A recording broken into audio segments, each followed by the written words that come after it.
The Wheel of Time Season 2 will premiere on September 1, and the most recent trailer suggests that it will be even more spectacular than the first.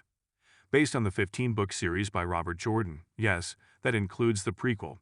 Season 2 begins with our cherished characters dispersed over the globe. The Braid Hunt, the second book in the series, and The Dragon Reborn, the third book, will both be adapted for this season, according to showrunner Rafe Judkins. But before we begin this season's new adventures, where did we leave off in Season 1, and what are those unfinished threads leading up to now?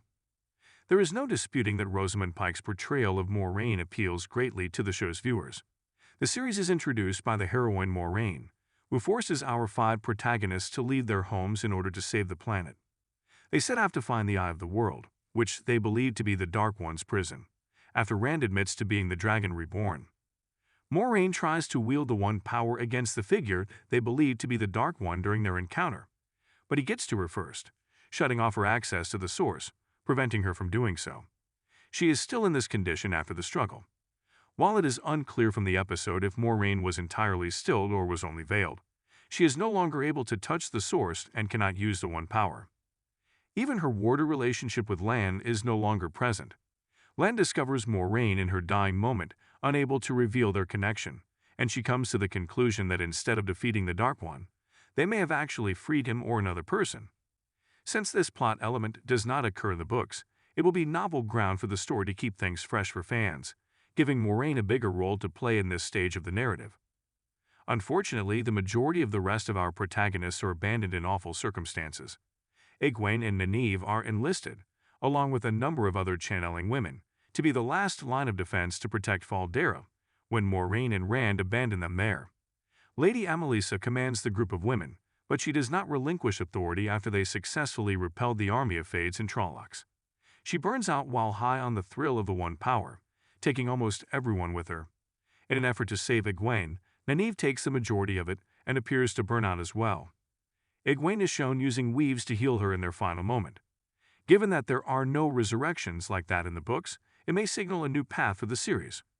It almost seems like Egwene pulls Nynaeve back from the dead, rather than just treating grievous wounds.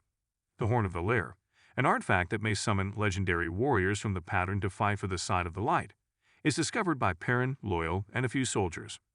Padan Fain, the peddler from Episode 1 who also makes cameo appearances throughout the season as he follows our main characters, leads the Fades that ambush the group, revealing him to be a Dark Fiend.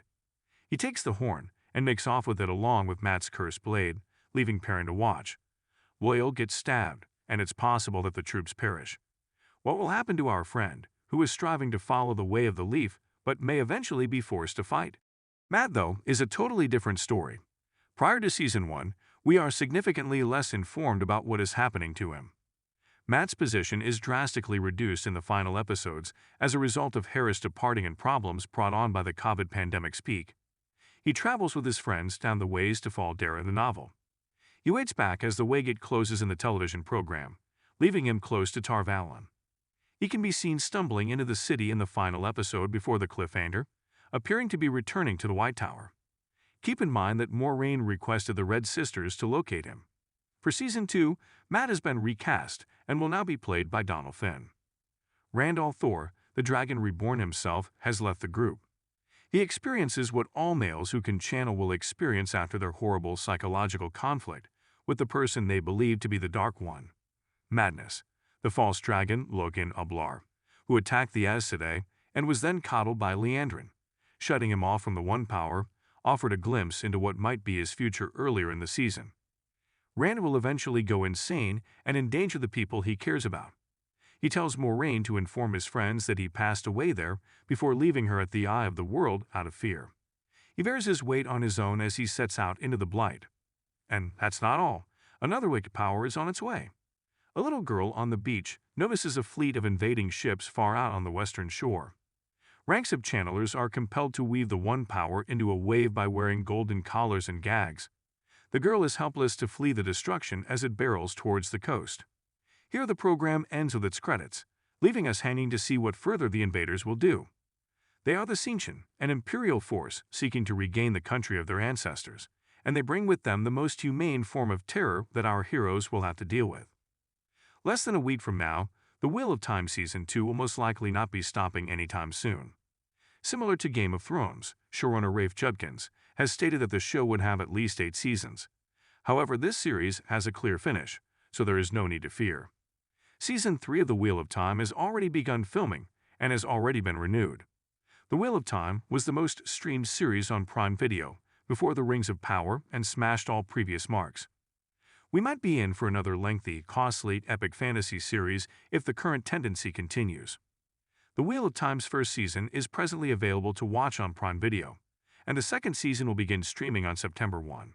Fun fact, catch a special sneak peek of Season 2 at the end of Season 1.